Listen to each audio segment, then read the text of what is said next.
The new apartment was perfect, spacious, affordable, and with a stunning view. The previous tenant had left in a hurry, or so the landlord said, but I wasn't one to pry.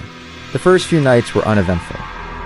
Then, the whispers started, faint at first, like the rustling of leaves outside the window.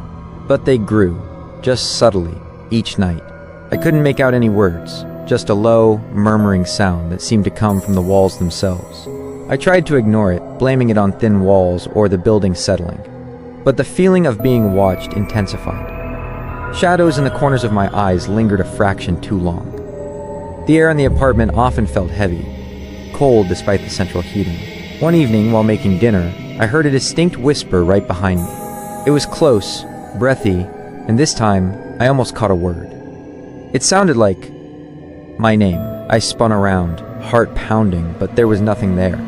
The apartment was silent, save for the hum of the refrigerator. I told myself it was stress, exhaustion. Later that night, I woke up to a rhythmic tapping sound coming from the bedroom closet.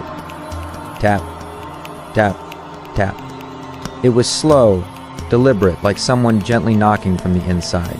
Fear, cold and sharp, pierced through me.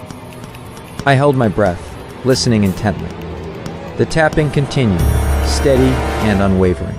Slowly, hesitantly, I reached for the closet door handle. It was cold to the touch. As my fingers wrapped around it, the tapping stopped. Silence. I stood there for what felt like an eternity, my hand frozen on the handle. What was behind that door? What was making those whispers, those taps? Finally, with a surge of adrenaline and a terrifying sense of inevitability, I yanked the door open. The closet was empty, but etched into the back wall, barely visible in the dim light, were 3 freshly scratched lines. And beneath them, a single chilling word. Soon,